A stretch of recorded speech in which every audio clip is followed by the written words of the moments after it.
Hello and welcome everyone to another Hasselblad webinar.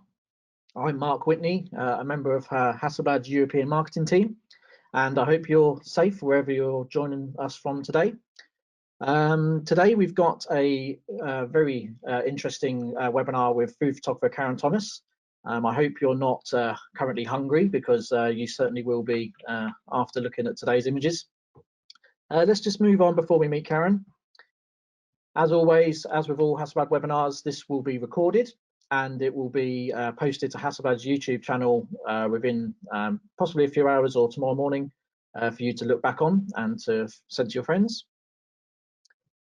Quick agenda, very simple today, just an introduction to Karen and then getting on and looking at some of her work. So this will be around about 50 minutes estimated, and hopefully leaving some time for some questions at the end. You can also send your questions in throughout the webinar, and we'll try and squeeze those in with the images once we're talking to Karen. So this is me, Karen. Hi, Karen. Hi, there we go, got it working. Hi Mark, how you doing? Yeah, good, thank you. Thanks very much for joining us today. I know you're very busy. That's all right, glad to join. Yeah, so how's things been for you the last few months with lockdowns and things like that? Have you been disrupted much? Yeah, I think, oh god, who hasn't? I think it's just the norm, isn't it? So yeah, it was a weird time, has been a weird time, still is quite a weird time, but had quite a lot of time at home, as so many people have been doing lots of things at home. I decided actually to come up with a things to do during lockdown list.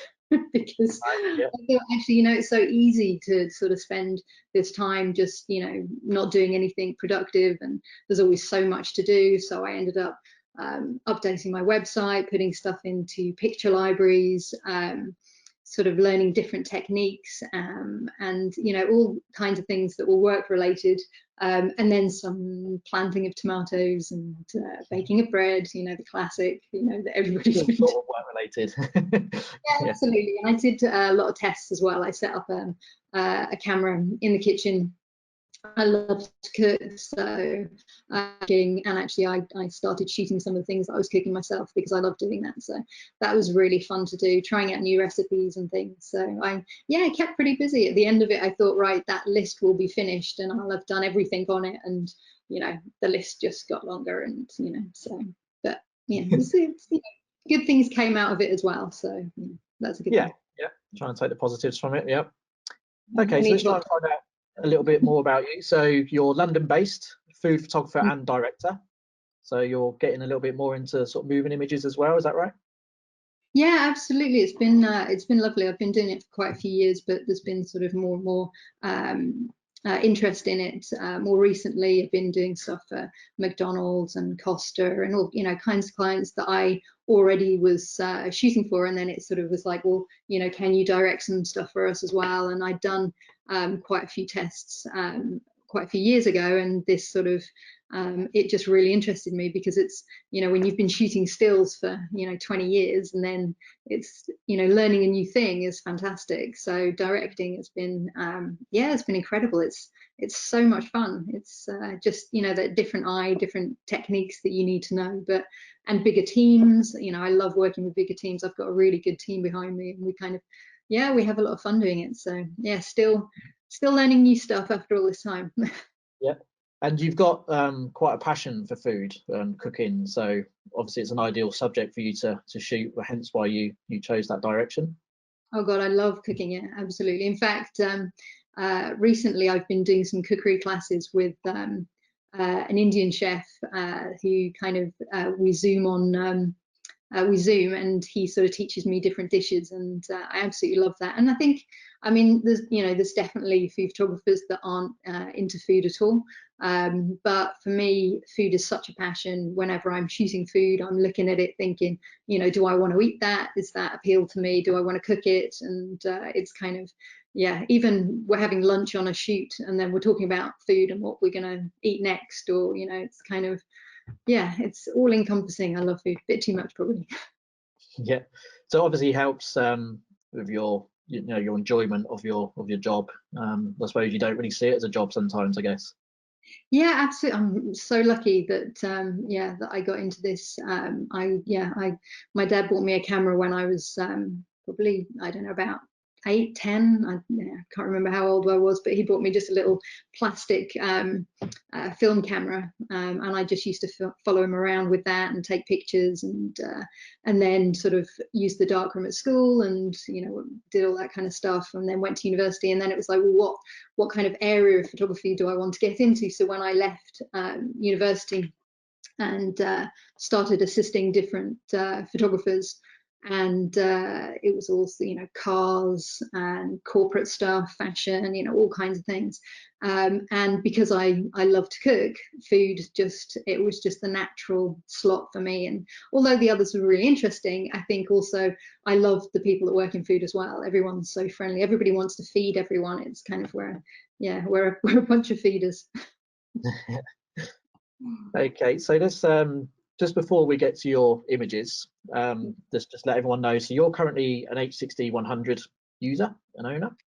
I have a H6, sorry, H4D as well. So I Yes. have two, but that's my go-to is the H6. Okay. And a question we get asked a lot on these webinars is, what's your sort of go-to lenses? Do you have any particular lenses you use more often than not? Predominantly the 120 and the 100. It just depends on the shoot that I'm doing, but they're my two go-to.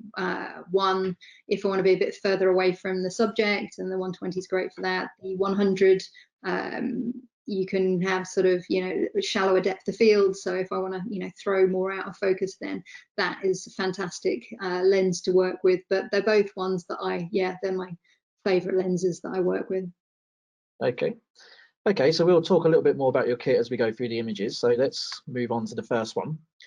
So what would typically go into a shot like this? So this was an M&S project, and this was for the Adventures In campaign. It's no longer running, but it was an absolutely fantastic project to work on this. So M&S came to me and the art director and asked us to do a test together for this whole new look that they wanted to put together. So the original or the look before that was the very sort of low down, looking into food, oozing and so on. And then for this, they wanted to go with a completely different direction. And so they came to us, myself and the art director, Susie Davidson, amazing art director who I love working with. We did a test day and played around with different ideas, and that got back to them, and they looked at that, and then something else happened. We changed, did more things, and it was quite the beginning process took quite a while to actually get to this stage.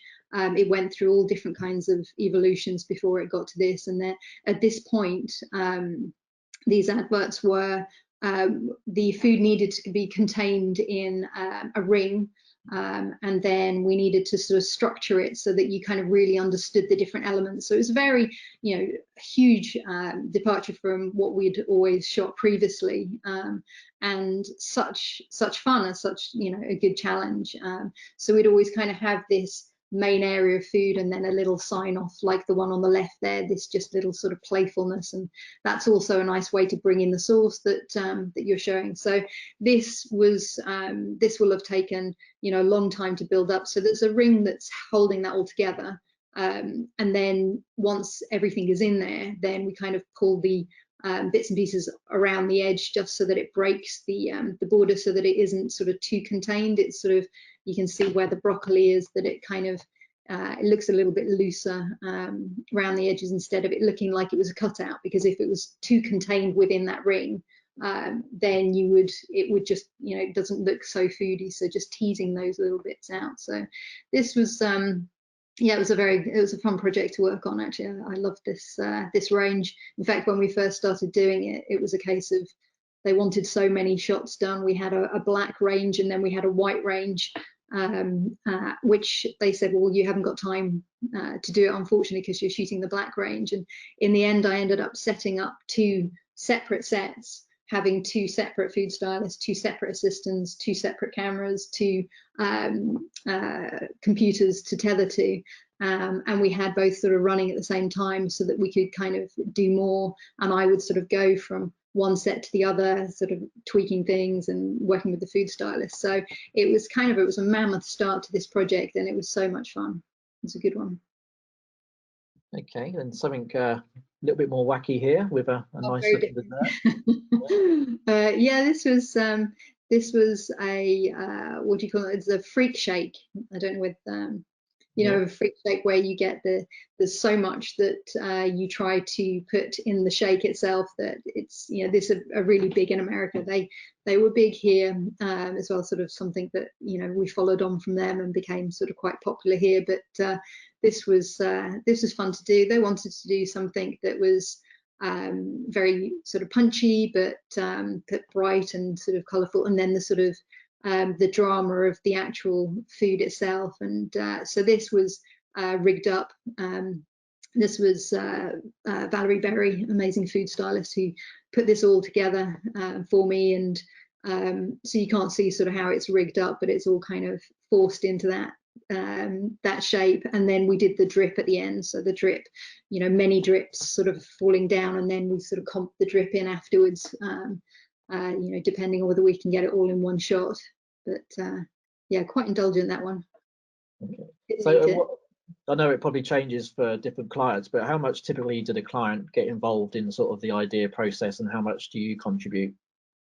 Well, with it again, it really depends on, because I shoot editorial, advertising, packaging. It really does depend on the shoot as to how much the client is involved or wants to get involved. If it's advertising, then obviously there's lots of meetings. We have, you know, multiple pre-production meetings that can be, you know, first of all me with the creatives, then it can be myself, the creatives, and the team. So the, you know, the prop stylist might then get involved, and then the food stylist, and it's kind of a bigger thing. And then we get the briefs, very strong briefs, and we have to go through the briefs to make sure that that everything's locked down, and we get scamps. There's pictures that are drawn out that we need to sort of look at and discuss. So it's very, very involved. But then you've got the other end where it's something like, you know, when you're shooting editorially, and I was doing a editorial shoot on Monday. And that's lovely because there's a lot of freedom there to just, you know, play, have fun. We get loads of beautiful props, and then it's a case of, okay, just, you know, do something lovely with these props and these recipes, and that's lovely. So I like both ends. And, you know, obviously in between the packaging shoots, we get a layout with all the text and the area where we need to avoid putting the image, because we'll have sort of a price and all different things that we have to make sure that the image is within that. So it's sort of, it really depends on the project as how much, you know, we can be sort of loose and or follow briefs. Yeah. Okay, we've got a question from Ashley. What percentage of your clients request a more artistic approach for their shots as opposed to the simplistic and just sort of the direct finished meals? I think, I mean, my clients all tend to really sort of know to quite a lot of what they want to get across, and it's just a case of whether we need to refine it, or whether it's or whether there's a lot to do. To be honest, no matter what the project is, there is always refining, because that's also why they come to you. Because you know, if they've got a project in mind and they say, and this is the kind of feel that we want, this is the kind of the light that we want, but still they won't know because it doesn't actually exist. You know, if that image existed, then you wouldn't be doing the project in the first place. So there's always that sort of collaboration. But yeah, it does vary. But there's editorially looser briefs, but yeah, when it comes to advertising, things are locked down more. But still, I do collaborate a lot with the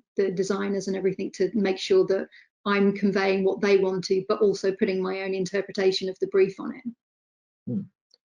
Okay, so you mentioned light in that last answer. So this one here was shot with daylight. So I understand that you obviously, you can use flash and daylight. What are the deciding factors as to which type of lighting you use? I mean, daylight is beautiful to work with. I love a north light. It's just beautiful and quite stable and quite cool. I tend to my photographs tend to be on the sort of cooler side of the color spectrum. Not necessarily so much so in this picture, but I'm definitely sort of in those realms. And I think that there's a beauty of daylight which I love to work with. And if the light's sort of coming in and out and you have to sculpt it, you have to kind of flag things off quite quickly if the light's changing. So it's when it comes to an ad shoot, it's a bit easier to work with flash or continuous light, because we sometimes use continuous light as well. It doesn't need to be flash. I mean, if I'm filming as well, then we often will have continuous light as well, because then we can sort of film with the continuous and then use the same light for the stills. But daylight, I think daylight more on the editorial side of things. If a client comes to me and they want to do daylight for an ad shoot, then I tend to mock it up. So this could be actually a shot with flash. It's just this was a daylight one, but we can make it look like it is daylight. But just sometimes it's quite fun working with daylight. But if we've got so long to spend on one shot, then the easiest thing is just to mock up daylight. Okay. So this image here, for those in the UK, we had an exhibition at the Print Space Gallery in February, and you very kindly allowed us to use this image. Some caramelized pears, I understand. Yes, this was a fun test shoot that I did.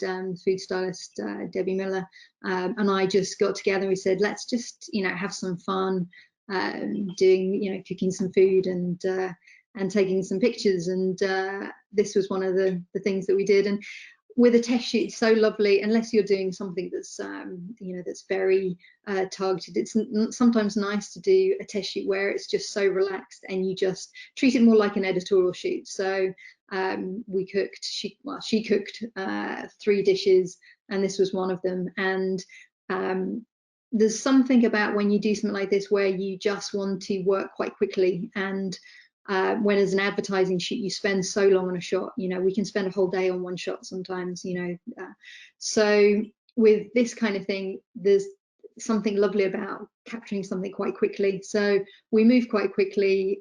She'd cooked it, it looked beautiful. It was kind of a case of moving them around a little bit, but not too much, because our starting point was amazing, and then getting all the sticky gooiness in there. So, and it's just we wanted it to be yummy and delicious, so we just had some fun with a nice day of shooting, and we had a lovely lunch together, which was great. Okay. Actually, we've got a question from Roland, and he's asking if you ever do get to eat much of the food afterwards on your shoots. Well, that one definitely.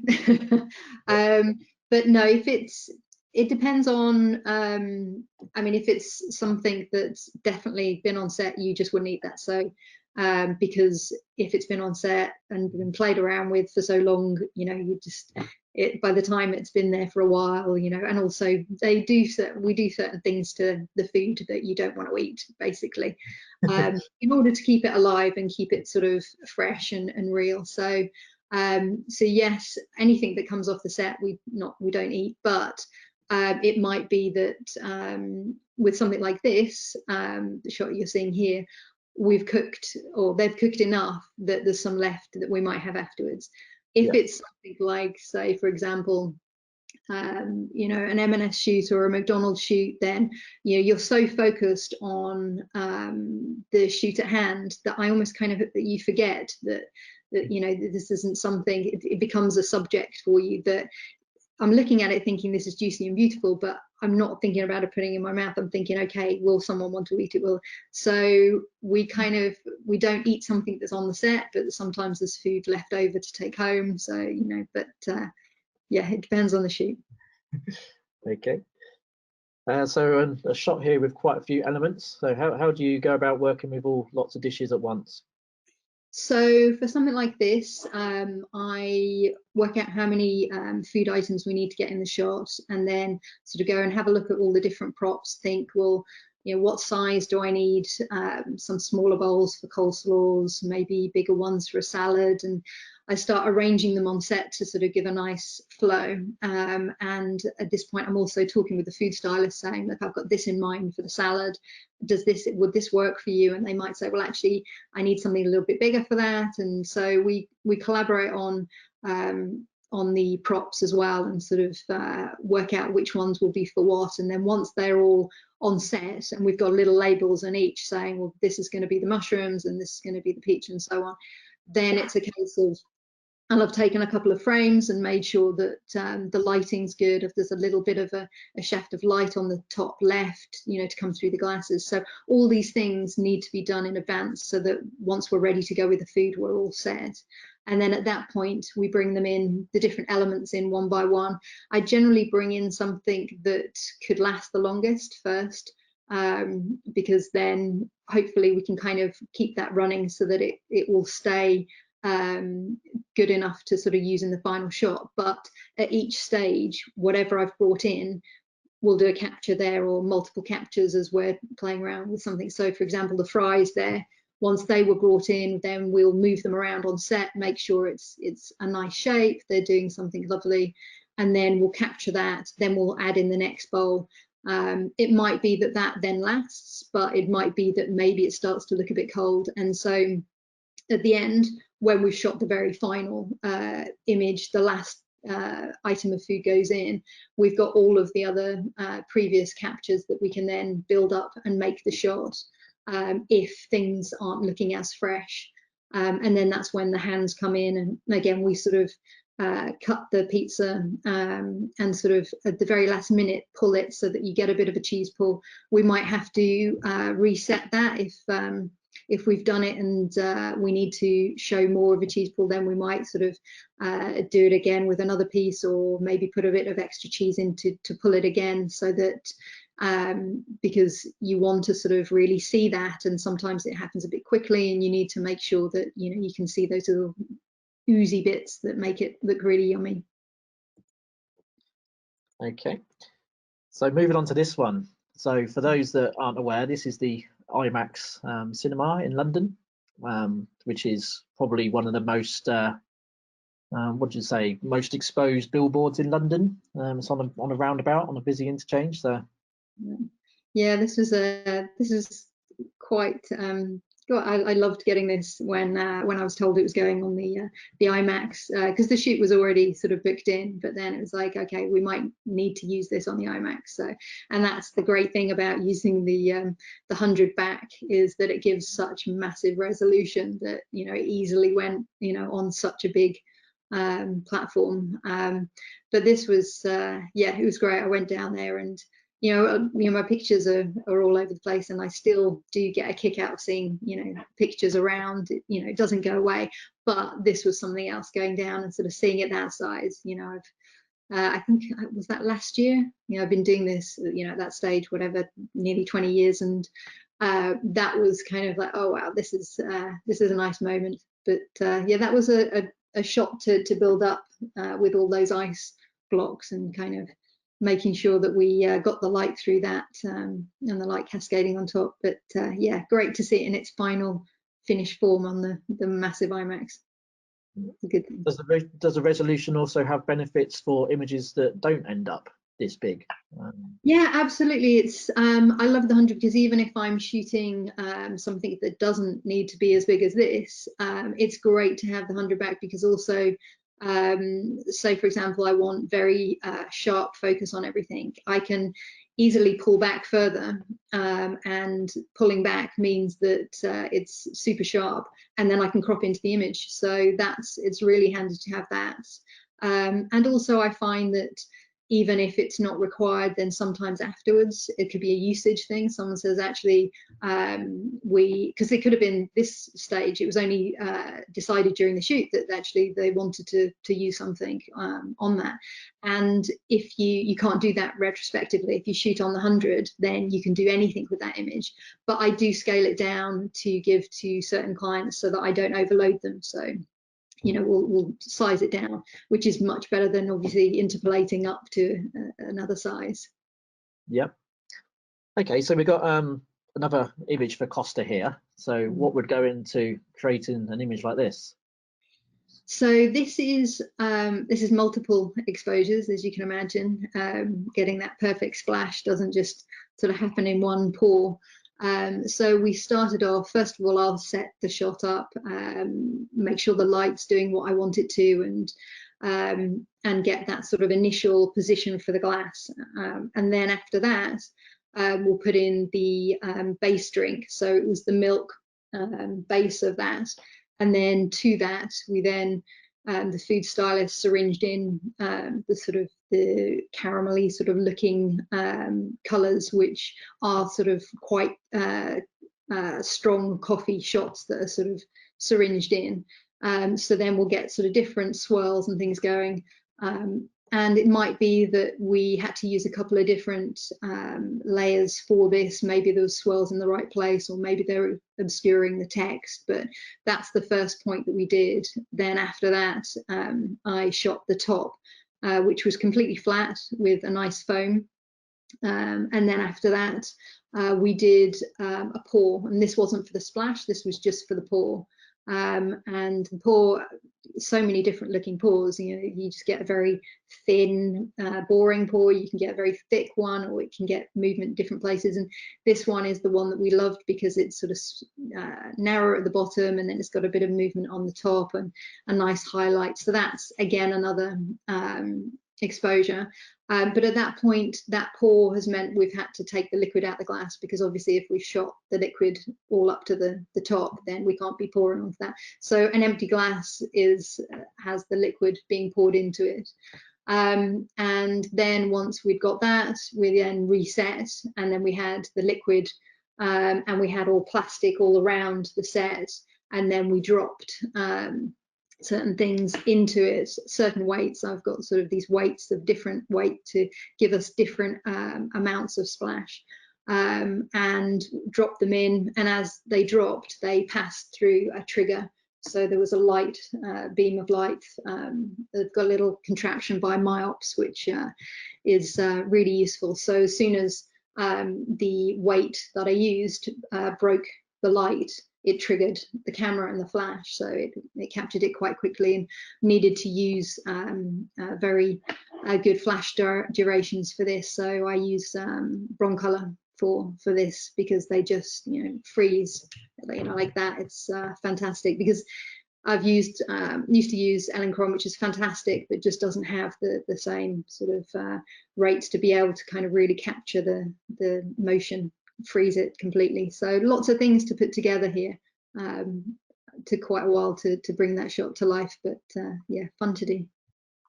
Okay, we've got a couple of questions on the same, asking the same. Do you do your own retouching and compositing, or do you? No, no, I have really good retoucher, and actually various different retouchers, but sort of one that works with me very closely. My assistant, she does the majority of the stuff.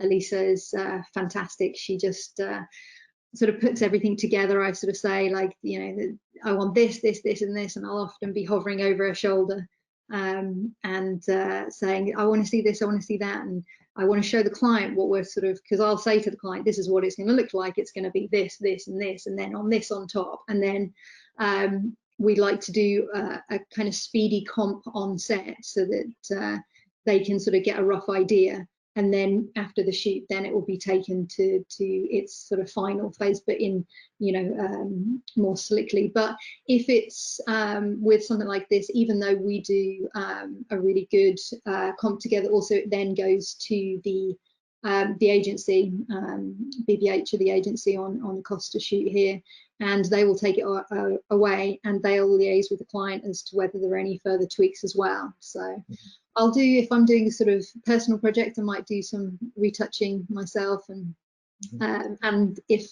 there's something that I'm trying to explain to the assistant and it's not quite going through, then I will say, excuse me, and I'll be there, and I'll sort of, you know, but my retouching skills are not there. I come from a film background, so there's stuff that I had to learn a lot later, whereas, you know, my assistant has been doing this for a long time, and she's amazing.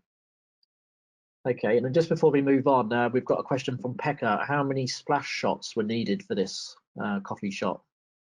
So what was used there, I think the splash itself was, I think that was 2 frames, and then the pour was 1, and I think the milk or the drink itself was a couple of shots. But to get the actual splash, we will have taken, I don't know, 50, potentially more. You know, you just keep going, splash, splash. Okay, have we got that? Have we got that? Yep. And sometimes it'll happen quite quickly, and sometimes you know, it's just getting that perfect one. And sometimes you'll have something you'll think, oh, that looks really nice, but you know, if we do one more, will that be like amazing? And this one just yeah, it was worth the wait on this one. Yep. So moving on, this was the image that we used at the beginning. So some spinach, I believe. Yes, yeah, spinach, lovely shoot to do. This is another M&S one, and everything was kind of very graphic and lined up. But when you do something like that, even though it's lovely to line things up and make it really graphic, it's also lovely to see the imperfections, or maybe not even perfections, but the sort of difference between the leaves. So for example, second to the left, you see that leaf is sort of a little bit pinched in the top, next to one that's sort of rounder, and then the one that's kind of got that curve on the bottom left, as opposed to the ones that are straighter. The kind of different things that they do, which, you know, in some shoots you need to make sure you iron things out, so everything's kind of very regimented. But with something like this, it's lovely to get that repetition, but also appreciate the sort of differences between the leaves, because then it looks like a photograph, as opposed to if you took, you know, 2 leaves and then sort of repeated them and did it in CGI in some ways. I think it's kind of perfect, but not. And then once we've created something like that, then spray it up afterwards to get the sort of fresh vibrance. Okay, and a question from Pablo about the food stylists. So how many do you sort of regularly work with, and do they each have their own sort of strengths and weaknesses in regards to the food that they work with? Yeah, absolutely. I work with many food stylists, and I've worked with, you know, so many over the years. I have a good sort of core team that I work with, and they're sort of my go-to. If I'm working in moving image, then I'll pick someone that does that kind of thing. Not all the food stylists do that, so I'll pick someone that does that kind of thing. And if it's an advertising shoot, then I think, okay, who has got massive attention to detail, who will, you know, tweezer the hell out of something for hours and not be sort of phased by it? Who am I in safe hands with that can cook a turkey and it come out absolutely beautifully? And then I'll work with someone who I think, actually, I want someone that will be kind of very more on the editorial side of things, and very sort of relaxed and very free flowing. And you also get, you know, the most amazing food stylists that can straddle both. And they're actually my team. There's, you know, I think about 5 that I work with that really could do anything. They'll do editorial, they'll do advertising, and it's great. But some would tend more towards editorial, and some more toward advertising. So it does depend on the project. And then there's, you know, one of my favorite food stylists, Karenza Harris. She's like, okay, there's one thing I won't do, and I know if that shoot comes up, then I can't book her, because she's like, no, I don't like doing that. So which is funny. But yeah, everyone sort of has their, you know, their sort of speciality, but the good ones can do anything, you know, like she can do anything basically. Yep. So a nice gooey chocolatey cake here. Yeah, so what challenges were for this? What's the what, sorry? What challenges do you have for a shot like this? So this was for Rainey Kelly was the agency that I worked with on this, and we had to. There were 3 shots that need to be to sit together, and so it's kind of looking at whether that's all overhead, or whether it's, you know, you've got an overhead shot paired with a low angle, and we needed something out of the three to be sort of low down, and this one just sings out for a very low angle shot, because I mean, you can get something beautiful out of this if you're overhead and you scoop into it and you can really see the texture. But with this, it was okay, no, let's really sort of go into the side, and let's kind of really have the sort of molten chocolate coming down the side so that you just want to scoop into it. So we'll set something like up of this, we'll set it up. The food stylist will give me a stand in, and I'll light that, make sure that the light's working really lovely. And then once we get the real one in, they'll start to dig out in different places, and we'll say, okay, we need to dig out a bit more in that section, and maybe on the left hand side there's a bit of the actual whole pudding remaining, so that it's not just a flat front of sort of cut out bits. So, and then sort of, you know, tease a bit of sauce down the left so it looks as if it's about to drip. So it's something that's built up, and then, you know, maybe some of those bits in the front that we've put in afterwards, so you get the sort of crumbliness. But again, it's like all the things that we work on, it's step by step. You get something in on set and you work with it and work with it until you get to that point. It's not unlike sort of editorial, where you kind of, the food stylist might sort of prep a beautiful plate of food, bring it to set, and we'll say, okay, great, yeah, that's kind of looking lovely, a few tweaks, and then bang. With this, because we've got a very particular look in mind, we have to spend quite a long time on it. So then we'll have got that big pour, and then maybe, you know, the drip on the right, that might have been done a while before that, or it might have been done after it. You know, it's the different stages, you kind of grab the different elements. So we do a lot of comping together. It might not all be in one shot. Okay. And some nice appetizing sandwiches here. Yeah, this is actually still going round on a big massive truck around London, and it always makes me smile when I see it. It's kind of, it's huge. So the resolution on this, yeah, had to be amazing. And so this is a case of we built this up again in layers, because just getting, you know, all of that in one shot just wouldn't happen. So we did the first layer of sandwiches, first built that up, and worked on intricate details. You know, the food stylist puts together a beautiful sandwich in the first place, but then on set we're looking at it and we're saying, okay, we need to tweezer in a bit more rocket, maybe something that needs to sort of hang over the side a little bit to sort of break the sauce. Maybe we've syringed in a little bit of sauce so that it looks juicier. Maybe the meat needs pulling out a tiny bit. So each sandwich itself takes a long time, and then we didn't want it to be that you've got one sandwich repeated the whole time. So I think it's 2 sandwiches per thing that might have been repeated in certain areas, but there are, you know, so many different things that, you know, as I look at this, I think, oh yeah, that bit of rocket that we bit and poked up the edge, and that bit of bacon that we had to bring out the side. It takes a long time, and then once we'd built it up, the first layers of sandwich were then dry, and the you know, maybe the bread was like cardboard. So then we'll take all those shots and then bring it together as one final shot. Again, my assistant, she did an amazing retouch on this, and you can see it, as I say, on a big truck driving around London. Yeah.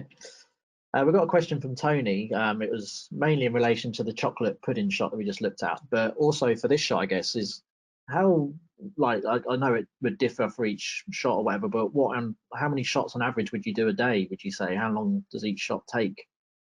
It depends on whether it's advertising or editorial packaging. So with something like this, I think we did 2 shots that day. The previous chocolate dessert, I think that was on a day with we had the 2 still life shots to do with that. So the food shot, and then a couple of still lifes that were sort of quicker to do. If it's a packaging shoot, then we do between 3 and 5, depending on the complexity of it. Editorial will do more. So on Monday we shot, I think we did 6 with a variation.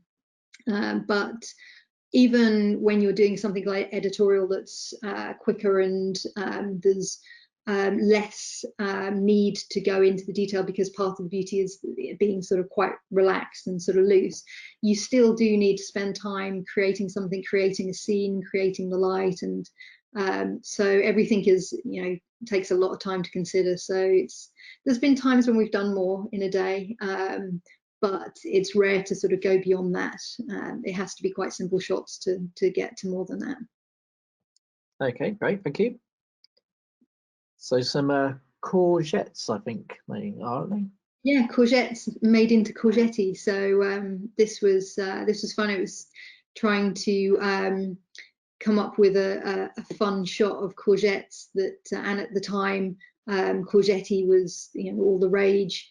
It was sort of a case of how can we illustrate that, because a bowl of courgetti, when you don't see the courgettes themselves, you don't necessarily read what it is. So then it was a case of, well, how about if we line them up and show the sort of, as they start to sort of unravel and then become these sort of quite fun bits. And again, it's the case that we could have completely filled that right hand side up, so there were no gaps, and we could have been much more controlled about it. We could have kept the circles going and made it very rigid. But what I wanted to do was to start with that sort of solid left hand side, and then progressively get looser, so that you've got this sort of really nice flow and, you know, a little bit of chaos in there, rather than it be sort of, you know, very stiff all the way through. And you see some of the bits of the edge of the peel, and or the skin rather. So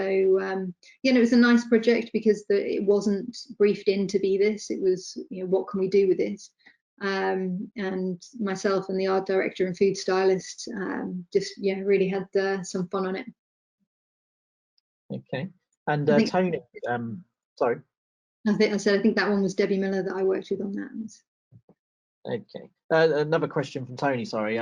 He's asking that Hasselblad and Focus is known for its natural colours. Do you have to do much adjusting of the colour and the contrast for your shots? I think it depends on how much I need to do as about the project, really. I always put my own sort of color style on something. I tend to, my work scene tends to be a little bit more on the punchier side. So as I'm shooting in focus, I'll have a nice little curve, a little less curve on there, so that it gives us a nice little bit of punch. But some things need to be very vibrant, and so we'll increase that. And I do work within focus to sort of achieve that initial look, and sort of interpret the brief. And then there's other things that you want to be a bit more gentle, like, for example, the meat shop that we saw before, that was a bit more sort of a bit softer, so less of a sort of punch. So it does depend on what the subject is to how much I bring that in, but it wouldn't be an image straight without a curve or any sort of adjustments. There will always be something there to give that sort of look that I'm looking for. Okay, great, thank you. Right, so a Christmas themed shoot here. Yeah, good old turkey, they are fun to do. I work with amazing food stylists that this is one of the shots that, or the shoots, if I'm going to be doing a turkey shoot, then I know exactly who to go to. I know, you know, I've got my handful that I like, right, I need to be one of them. And if I can't be with someone like them, then I won't have the shoot on those days. We'll need to make sure that we've got a good team, because, you know, as much as what I can do with the light, I'm nothing without the food stylist producing that amazing bird. So this is something, there's lots of different, each food stylist has their own approach to how they'll actually cook the bird as well. So that's always really interesting for me to see. And because they're also, you know, they work in different ways, that some will cook sort of differently. You'll get different brownings in different areas, and so what they always try and do is give me an amazing start point, and then we might have to do a little bit of retouching in certain areas, say where it might have caught in various areas, a little bit sort of darker in certain areas, and we'll sort of retouch that out. But generally, the food stylists I work with give me such a good start point that that for me, that is absolutely amazing food styling. It's incredible. I mean, I'll take a back seat to the food stylist. That is just is gorgeous what they put together, and that is a big job for them. There's a lot of waiting for me for that. Okay. And then this image here is the one we've been using to promote the webinar. Yeah. So what was the technique used for this? So that was a glass tank that we had for this, and again, we had to make sure that the tank that we used, the glass wasn't so thick, or wasn't so, some glass sort of causes certain sort of movement, and we needed something quite thin and very flat. And then it's a case of making sure it's lit beautifully, so that you haven't got all these reflections bouncing off everywhere.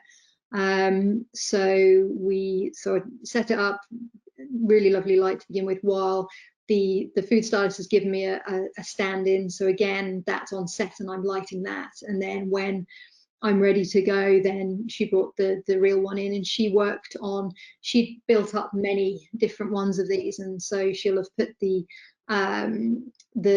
base layer in first, putting the sort of jelly-like base, and then positioning each strawberry. So even though it seems random, that's very much considered, and she'll have sort of thought, okay, well, I want a bit of space there so that it's not regimented, because again, the top is quite regimented. So, and you've got those bars that are very they're very straight, and then so you want, again, similar to what we were talking about before, you want a little bit of disorder to relax the shot. So again, it's sort of placing things sort of differently, and then she sort of put the sponge in, and she'd already soaked a little bit of the sponge so that it kind of went in, and then the next layer, and then the top was piped in on set, so that it was as fresh as possible. And so again, this was quite evolved. This took half a day to do something like this.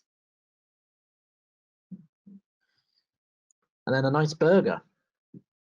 Yeah, burger. Yeah, this was again something that is built up in stages. So we'll start with putting sort of a rough one together. I'll set up, make sure the light's all beautiful, and then we'll go to the real one.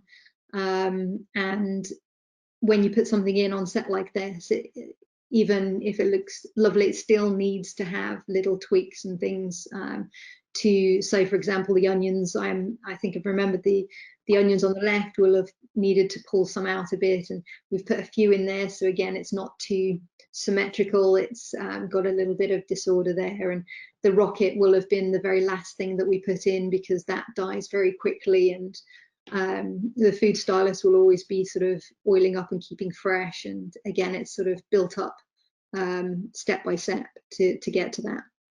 Yeah, we've got a bit of a close-up zoomed in section here. Okay, so just look at this one last shot, and then we're going to look at some of how your images have been used in different adverts. Okay. So yeah, this last one. This was for a cookery book, which I loved doing, actually. It was so much fun to do.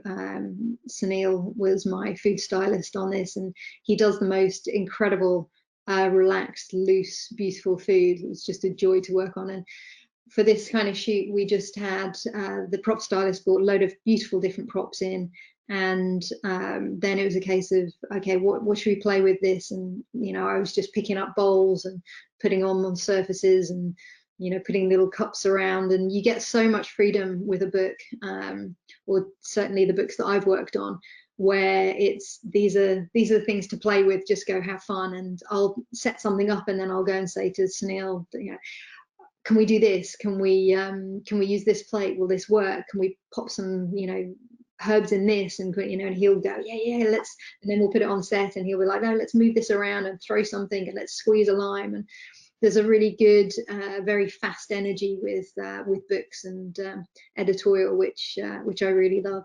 Again, love the two opposites, you know, being very tightly working on one shot for advertising, and then something like this where it's like, wow, just, you know, have fun and produce something really sort of loose and relaxed.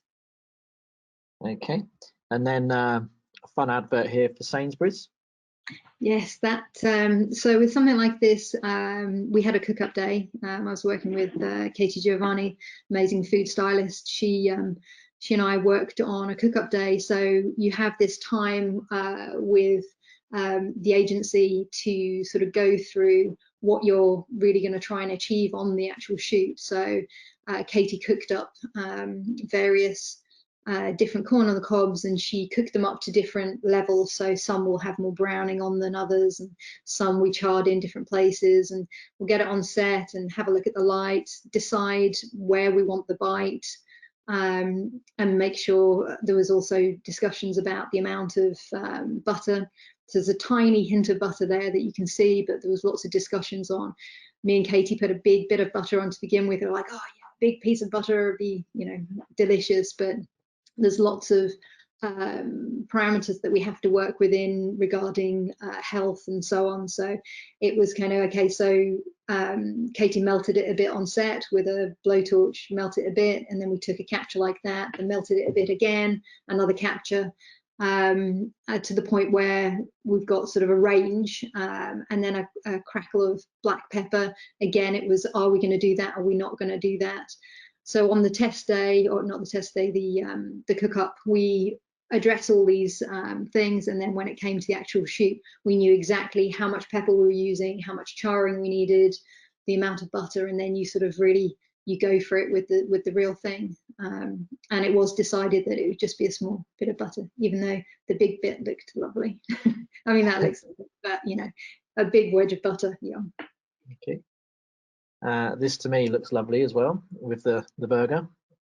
So McDonald's, I've been working with McDonald's for years, and I always get asked, which might pop up in a question maybe, but you know, is it the real thing? Is it what we see? Because it never looks like that, and so on.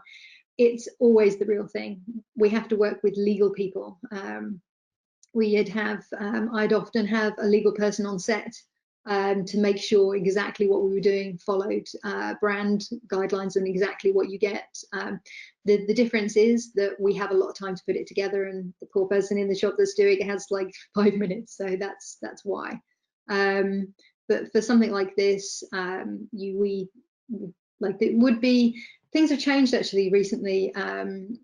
It would be originally that we would audition all the burger buns, put them on set, give them all numbers, choose the ideal one, and then we'd audition the patties and we'd stack them all up, and we'd look at which one was the best patty, and we'd take all these captures, and then once it was decided and everybody had worked out which ones they'd wanted, then we'd do the actual build on set, and then it goes on set, and then you sort of end up sort of snipping bits away, and you put the sauce in using a syringe and so on, whereas it's gotten a bit looser with kind of, because photography, food photography is just sort of relaxed a little bit as well. We've kind of now sped the process up a little bit, so things are sometimes built in advance and we kind of bring them onto set and they're already looking fantastic. So, but it used to be that we'd spend a whole day on a burger, one full day, morning working out the set, then auditioning the bits, and then the build later on in the day.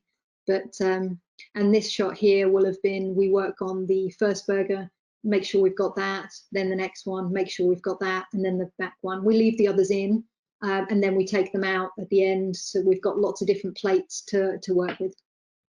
Okay, then the last image we're going to look at today. So Easter. Sorry, go on. Sorry, just saying, an Easter theme. Yeah, so this was a nice editorial shoot for Sainsbury's magazine. Was just lovely. Again, it was this sort of delicious dish, and it's have some fun with it. So just sort of popped it in this setting, threw some spoons around, had a nice bit of foodiness in the corner, and then got playful with a few eggs that we just threw at the back. Again, this is a very quick shot to put together. The food took a little bit to get that sort of ooziness, but sort of a quicker one to work on than the other ones that you've seen. A bit more speedier on these ones. Okay, great. That's fantastic. So we can just answer a few questions if you don't mind. So we've got a question from Andreas. Do you always shoot in your own studio, or do you sometimes also shoot on location? I do both. I'm predominantly at my studio in Elephant and Castle. It's a nice big space. It's about 1,300 square foot, and usually there. But since COVID has happened, if there's a pared back team, which at the moment it predominantly is, so I've been working. It's just been me and the food stylist and the assistant at the shoot. With clients and art directors coming in on Zoom. We have Zoom running all day for the art director, and we sort of mute and unmute ourselves when we want to sort of say something about what I'm doing. And then when we're at a point where we want to share it with the client, then the client will come in on Zoom and we'll share that. So that's been predominantly what we've been doing. Whereas before, if we were on an ad shoot, you can have like 15, 20 people on the shoot. But I decided actually within the space, 1,300 square foot, with COVID distancing. So we did a big ad shoot a couple of weeks ago, and we worked in a big cove so that we could all very easily socially distance. But it's predominantly at my studio. I do some location shoots. So I've done shoots for Masala Zone, going to their restaurant and shooting there. So I think there's another project that's coming up as well that I've got to do on location, because there's a very specific kitchen. Also Tesco's, we needed a specific kitchen for the Love Stories shoot I did. So we went to a really good high location where the kitchen is set up. We do sometimes do a set build, a big set build at the studio. So it really sort of depends on the project, but I'm predominantly at the studio, yeah. Okay, great. Question from Steve. With your continuous lighting, is it LED to help keep the heat down? Does the heat make the food wither and things like that of other lighting? I use a sort of range. Again, it's sort of dependent on the project. I used to use Kinos quite a lot, but now we're using sort of bigger strength, sort of Aries and skylights and things. And it kind of, we have air conditioning so that we make sure that that whatever isn't going to melt or so on. And also it's a timing thing as well as how long something needs to be on set. So if, for example, if we're using ice cream, then it's bringing it into the set, so at the last minute when we're about to shoot it, and sort of working quickly.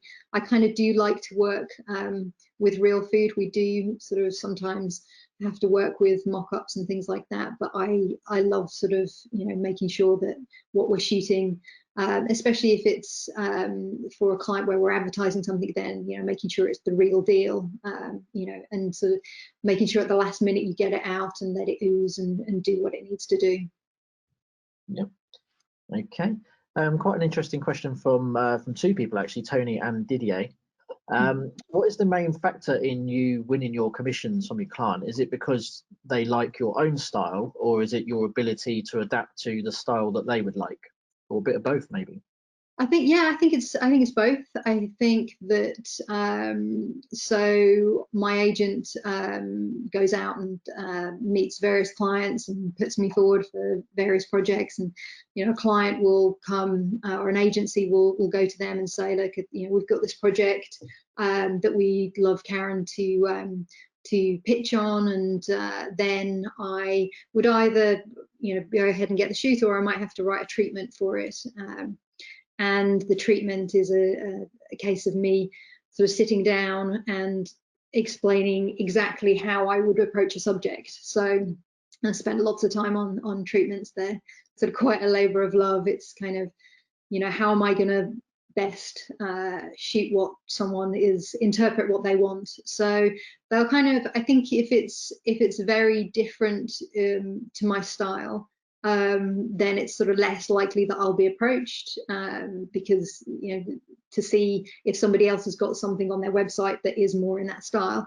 But it could be that there's an existing client that says that knows me, works with me, knows that I can adapt and shoot, you know, any light or, you know, most styles, and they'll say, well, we've got this project, you know, how will you approach it? And then I'll sort of put together an idea of how I'll do it, which is lovely because sometimes you can get pigeonholed. So for example, I was doing, you know, very much sort of one look for one client for a lot, and then it's sort of sometimes people think, well, is it that is just your look? And it's, oh, I shot so many different looks. I've, you know, done advertising shoots for HSBC of watches that cost £500,000, and you know, that's not on my website, it's just another project. So you kind of you can sometimes get sort of put into one sort of category, but you can do lots of things. But you know, people come to you predominantly for what, you know, you're known for, really. Yep. Okay, and then I think a good question to finish up on is a question from Kate. What advice would you give to someone that wants to start out in food photography? What advice? So I think depending on sort of where you are right now and what stage you're at, if you're at university or so on, I think the most important thing is to assist photographers. You can be at university and learn a certain amount, and it's, you know, absolutely fantastic. But what you learn by assisting is just a whole different level. You get exposure to so many different scenarios and people that are doing it professionally. So I'd say assisting, and some assistants go out and they sort of just assist for a small amount of time and then sort of, you know, try and make the leap. And again, I'd say don't skimp on the amount of time that you assist, because it's the biggest learning curve. You learn so many different ways.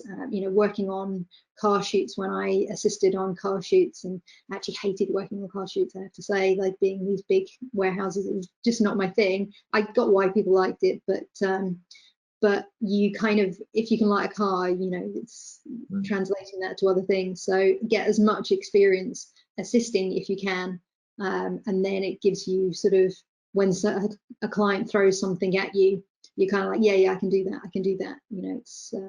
It's a good way. Okay, that's some great advice to finish on. Thank you very much, Karen. You're welcome. Thanks for having me. Yeah, thanks for taking the time, and hopefully see you again soon once we're allowed to venture out a little bit more. Absolutely, sounds good. Thanks, Mark. Lovely to chat with you. Great, thank you very much. See you later. So just to finish off quickly, if you'd be so kind to help us get some feedback following today's webinar, just to fill out the survey that will pop up. It's really good to hear what you like, what you don't like, and what you'd like to see more of. So thanks for doing that in advance. Another quick reminder that today's webinar has been recorded, so it will be on the Hasselblad YouTube channel probably by tomorrow morning. And then for any other info on Hasselblad, obviously there's hasselblad.com. So all information on our future webinars and events, obviously lots of information on our products, some of our partner network, inspirational stories, lots on our history, including our association with NASA and Victor Hasselblad, our founder. You can request a demo and get any support.